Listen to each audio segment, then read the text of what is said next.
अरे, आप लोग अभी भी तैयार नहीं हुए? बैंड बाजे वाले आ गए हैं। बारात निकलने का समय हो रहा है। थोड़ा जल्दी कीजिए। आप लोग। रेखा हड़बड़ाहट में तेजी से कभी किसी कमरे का दरवाज़ा खटखटा रही थी तो कभी किसी का। गेस्ट हाउस में ठहरे सभी मेहमानों को उन्होंने 10 मिनट तक हॉल में एकत्र होने का अल्टीमेटम दे दिया था। अपने मंझले बेटे अभय की शादी को लेकर रेखा बहुत ही उत्साहित थी। दिल्ली वाली बहन को जल्दी तैयार होने की हिदायत देकर वह जैसे ही कमरे से बाहर निकली, उन्होंने अपने सामने अभय को खड़ा देखा। कितना प्यारा लग रहा है तू, किसी की तुझे नजर ना लग जाए। रेखा ने यह कहते हुए अभय के कान के पीछे हल्का सा काजल लगा दिया। अब तो दूल्हा भी तैयार होकर आ गया। आप लोग और कितना तैयार होंगे? रेखा नीचे के हॉल से ही चिल्लाई। दूल्हे को हॉल में पहुंचता देख बैंड बाजे वालों ने भी अपना काम शुरू कर दिया। कुछ ही देर में सभी मेहमान हॉल में एकत्र हो गए। शहरा पहनाने की रस्म के बाद अभय को घोड़े पर बैठाया गया और गेस्ट हाउस से सीधे सभी लोग बैंड बाजे के साथ नाचते हुए मंदिर तक गए। भगवान का आशीर्वाद लेने के बाद बारात ने उस होटल के लिए प्रस्थान किया जहां शादी होनी थी। कुछ ही देर में बारात होटल पहुंच गई। यहाँ बहुत ही धूमधाम से अभय और सारिका की शादी हुई।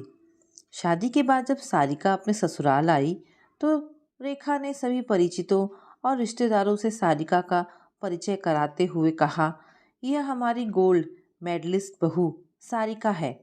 पढ़ाई में ही नहीं, हर काम में निपुण है। अभय और सारिका 4-5 सालों से एक दूसरे को जानते थे। दोनों ने एक साथ इंजीनियरिंग की पढ़ाई की थी। इंजीनियरिंग के तीसरे सेमेस्टर में अभय और सारिका के बीच की दोस्ती प्यार में बदल गई थी। दोनों ही पढ़ाई में बहुत होशियार थे और उन्होंने अपने प्यार का असर पढ़ाई पर नहीं होने दिया। सारिका ने ग्रेजुएशन में गोल्ड मेडल हासिल किया और इसके बाद वह एमबीए करने के लिए लंदन चली गई। अभय ने इंजीनियरिंग करने के बाद एक प्राइवेट कंपनी में नौकरी शुरू कर दी। सारिका जब एमबीए की पढ़ाई कर भारत लौटी तो उसे एक प्राइवेट कंपनी में बहुत ही अच्छे पैकेज पर नौकरी मिल गई। सारिका का पैकेज अभय के पैकेज से काफ़ी अधिक था। ऐसे में अभय के मन में असुरक्षा की भावना आने लगी कि कहीं सारिका उसके हाथों से निकल ना जाए। वह किसी भी कीमत पर सारिका को खोना नहीं चाहता था। नौकरी की वजह से सारिका की व्यस्तता भी बढ़ती गई। दोनों एक ही शहर में होते हुए भी सप्ताह में सिर्फ एक दिन कुछ ही घंटों के लिए मिल पाते थे। अभय ने सारिका पर जल्दी शादी करने का दबाव बनाया और शर्त रखी कि शादी के बाद कुछ सालों तक वह नौकरी नहीं करेगी। शुरू में तो सारिका इसके लिए बिल्कुल तैयार नहीं हुई, लेकिन धीरे धीरे वह अभय की बातों में आ गई और उसने उसकी शर्त मानते हुए शादी की हामी भर दी। इसके बाद अभय और सारिका के परिवार वालों ने भी इस शादी को स्वीकृति दे दी और शादी की तारीख तय की। शादी के लिए अभय को बहुत मुश्किल से 10 दिनों की ही छुट्टी मिली थी। ऐसे में शादी के 2 दिन बाद ही अभय और सारिका घूमने के लिए मनाली चले गए। मनाली से आने के 3-4 दिन बाद रेखा ने घर के ड्राइंग रूम में परिवार के सभी सदस्यों को एकत्र किया। उसने सभी से कहा, घर में किसी तरह का कलह ना हो, इसीलिए उसने कुछ नियम बनाए हैं जिससे सभी के हिस्से में कुछ ना कुछ काम आ जाए। छोटी बहू सारिका के जिम्मे परिवार के सभी सदस्यों के लिए नाश्ता बनाना होगा, जबकि रात को खाना बनाने की जिम्मेदारी बड़ी बहू छाया की होगी। दिन में खाना मैं और सारिका मिलकर बनाएंगे। जो किचन में जब काम करेगा उस समय के बर्तन भी वही धोएगा। अभी सारिका इस घर में नई नई आई है, इसीलिए उसे कुछ दिन कोई काम नहीं करना होगा। यह नियम अगले महीने की 1 तारीख से लागू होगा। दरअसल छाया सरकारी स्कूल में विज्ञान की अध्यापिका थी और स्कूल घर से दूर होने के कारण उसे सुबह 6 बजे ही घर से निकलना पड़ता था। वह शाम को 4 बजे के बाद घर लौटती थी। अभय की शादी होने तक परिवार के सभी सदस्यों के लिए नाश्ता और दोपहर का खाना रेखा बनाती थी। परिवार में रेखा के पति और 2 बेटों और बहुओं के अलावा छोटा बेटा विवेक भी था जो कि बीकॉम कर रहा था। सभी ने रेखा को कई बार समझाया कि घर में खाना बनाने के लिए किसी को रख ले, लेकिन उनकी जिद थी कि वह किचन में किसी भी बाहर वाले को नहीं आने देंगी। यही वजह थी कि तबीयत ठीक न होते हुए भी रेखा किचन में हमेशा लगी रहती। सिर्फ रात को उन्हें आराम मिलता था, जब किचन की जिम्मेदारी छाया संभालती थी। सारिका ने किसी के सामने तो कुछ नहीं बोला, लेकिन अपने कमरे में आते ही वह अभय पर चिल्लाई, अभय, यह सब क्या है? तुम मुझे यहाँ अपनी फैमिली के लिए खाना बनवाने के लिए लाए हो? How can you expect this from me? मैंने अपने घर में कभी खाना नहीं बनाया और मैं यहाँ इतने सारे लोगों के लिए ब्रेकफास्ट बनाऊंगी? I can never do this. तुम भूल रहे हो कि आई एम गोल्ड मेडलिस्ट। इतनी पढ़ाई मैंने किचन में ब्रेकफास्ट बनाने या बर्तन धोने के लिए नहीं की। मैं कल ही जा रही हूँ इंटरव्यू देने। मैं नौकरी करूँगी और मैं अब तुम्हारी किसी बात में नहीं आऊँगी। चिल बेबी, शांत हो जाओ। मेरे होते हुए तुम क्यों परेशान हो रही हो? मैं करूँगा ना माँ से बात। तुम्हें किचन में जाने की कोई ज़रूरत नहीं होगी, अभय ने सारिका से हंसते हुए कहा। सारिका भी अभय की यह बात सुनकर शांत हो गई। अभय ने सारिका को तो शांत करवा दिया, लेकिन माँ से बात करने की उसकी हिम्मत नहीं हुई। अगले महीने की पहली तारीख भी आ गई।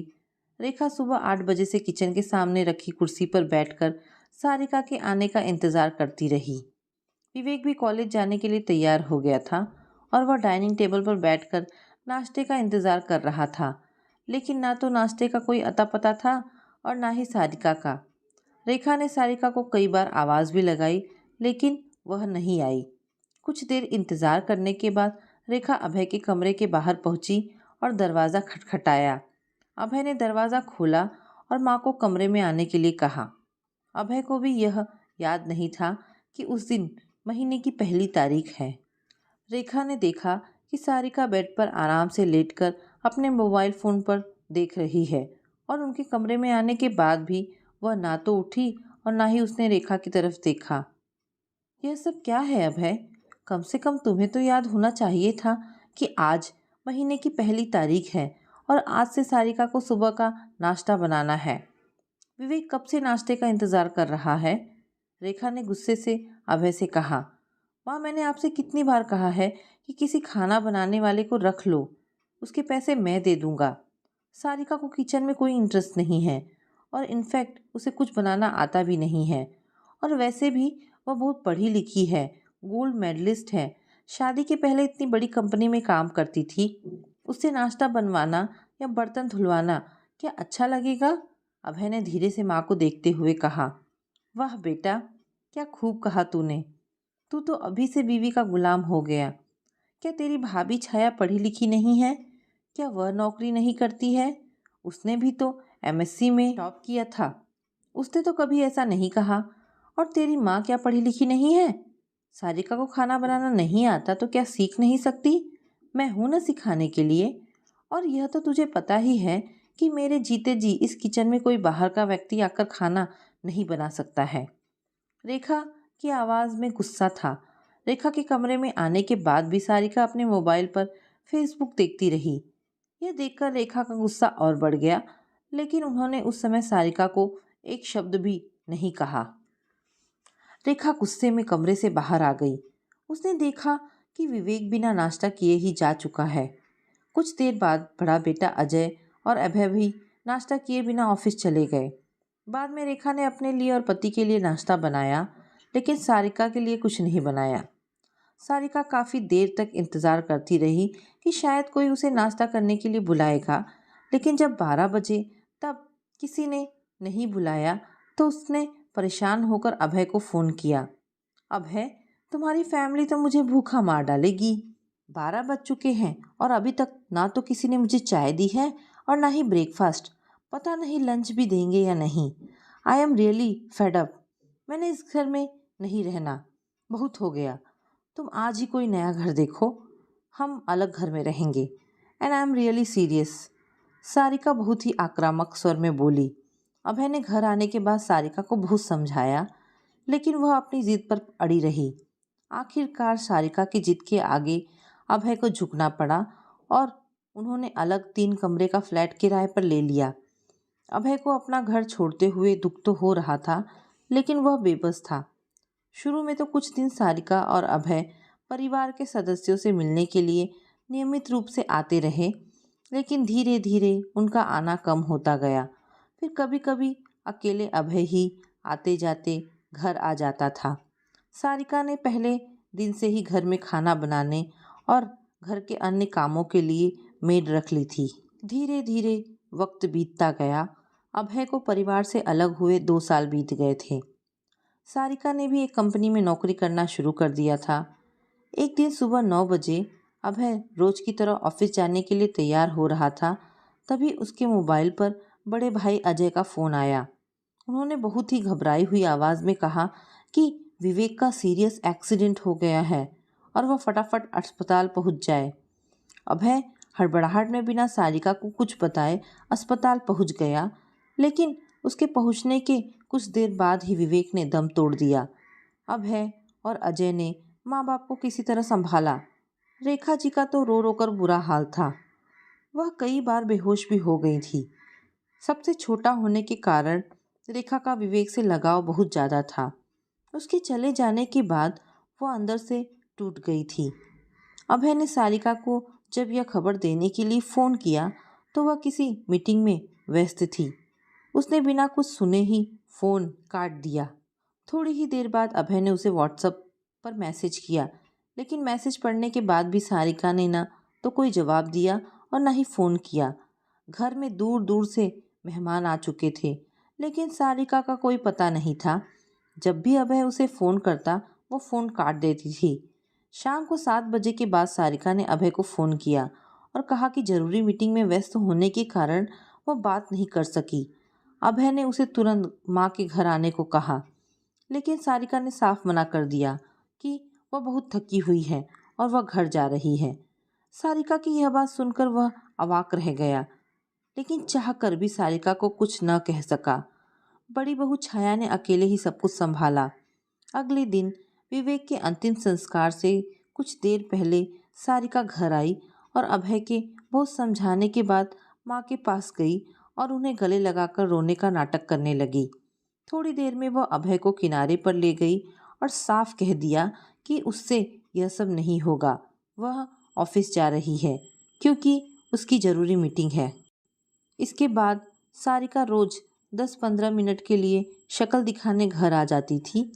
विवेक की 13वीं की रस्म के लिए सारिका ने सफ़ेद रंग की नई साड़ी खरीदी। अभय भी बहुत हैरान था कि आखिरकार सारिका को 13वीं के लिए नई साड़ी खरीदने की ज़रूरत क्यों पड़ी। 13वीं के दौरान शोक सभा में पहुंचकर सारिका ने एक बच्चे को अपना फ़ोन दिया और उससे उसकी फ़ोटो खींचने को कहा। थोड़ी ही देर में उसने सफ़ेद साड़ी पहने हुए अपनी फ़ोटो को फेसबुक पर अपलोड कर दिया और अभय और छाया को टैग करते हुए स्टेटस लिखा, feeling sad with Abhay and Chhaya, missing you my dear Vivek, I lost my brother in law in a road accident, RIP।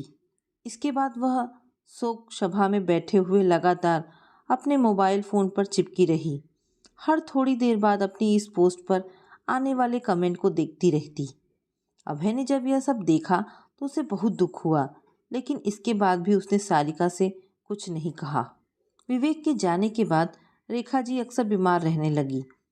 उन्होंने किचन का काम करना भी छोड़ दिया था। छाया ने अपनी सास की सेवा भी की और नौकरी करते हुए पूरा घर संभाला, लेकिन सारिका एक भी दिन ना तो रेखा जी का हाल चाल लेने आई और ना ही उसने घर में आकर किसी तरह का कोई काम किया। वक्त बीतता गया और शादी के लगभग 4 साल बाद सारिका ने बेटी को जन्म दिया।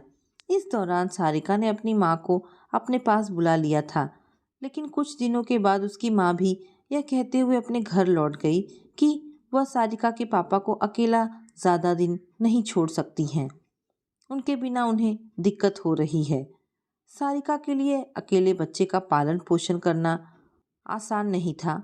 उसे चिंता इस बात की भी हो रही थी कि 2 महीने बाद जब छुट्टी खत्म होने पर वह नौकरी ज्वाइन करेगी तब उसकी बेटी कैसे संभलेगी।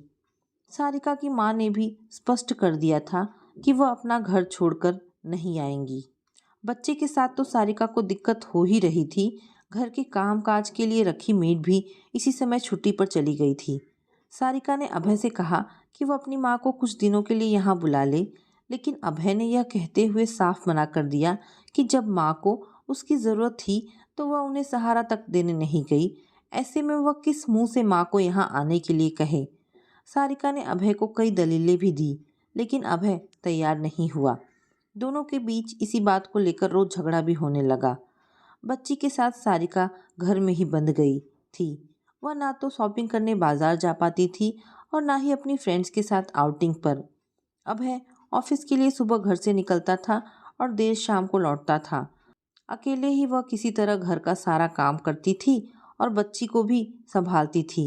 समय न मिलने के कारण उसका फेसबुक और व्हाट्सएप भी छूट गया था।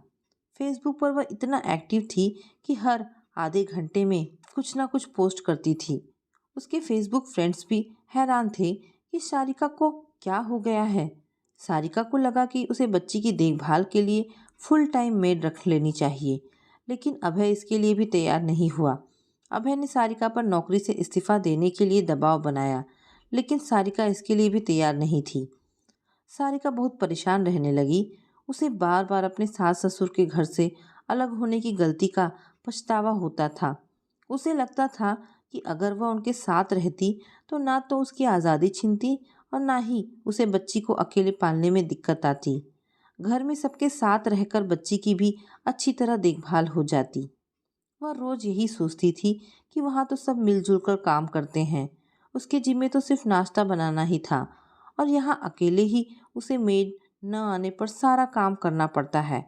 उसे लग गया कि उसका अलग होने का फैसला बिल्कुल गलत था। एक दिन उसने अभय से कहा, मैं सोच रही हूँ कि क्यों ना हम लोग मम्मी जी पापा जी के घर वापस चले जाएं। मुझे अपनी गलती का एहसास हो चुका है। एक बार तुम प्लीज़ मम्मी जी से बात करो ना। वो जैसा कहेंगी मैं वैसा ही करूँगी। सबके लिए नाश्ता बनाऊँगी। सारिका की यह बात सुनकर अभय भावुक हो गया और वह रोने लगा। अपने घर वापस जाने की बात सुनकर उसे खुशी तो थी, लेकिन उसके मन में डर भी था कि पता नहीं माँ उन्हें वापस आने देंगी या नहीं। अभय बहुत हिम्मत करके अपनी माँ से बात करने घर गया तो उसके मन का डर सही निकला।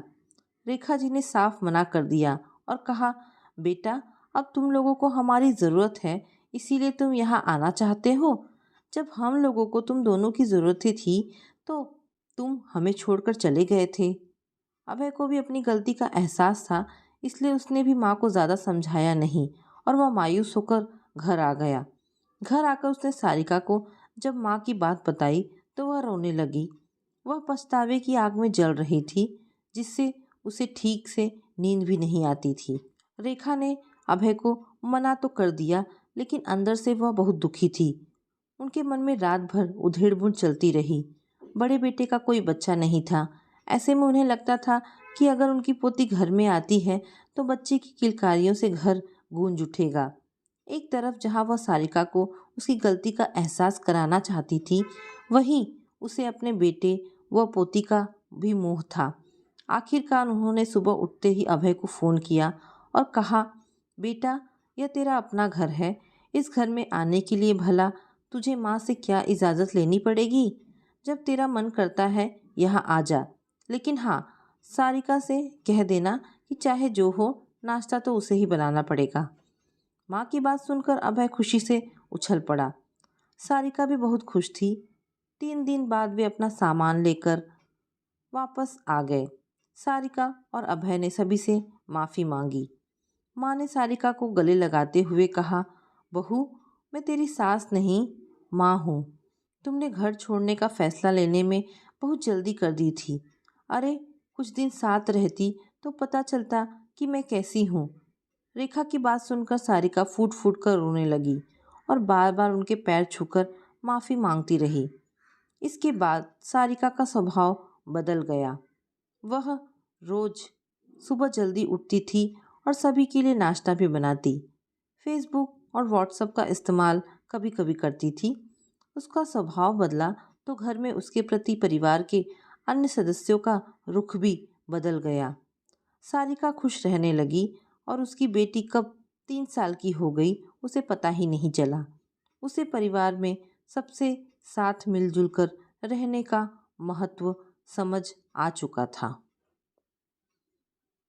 दोस्तों, ये कहानी यहाँ पर समाप्त होती है। आशा करती हूँ आपको ये कहानी पसंद आई होगी। अगर कहानी पसंद आई है तो प्लीज़ इसे लाइक एंड शेयर करें। धन्यवाद दोस्तों।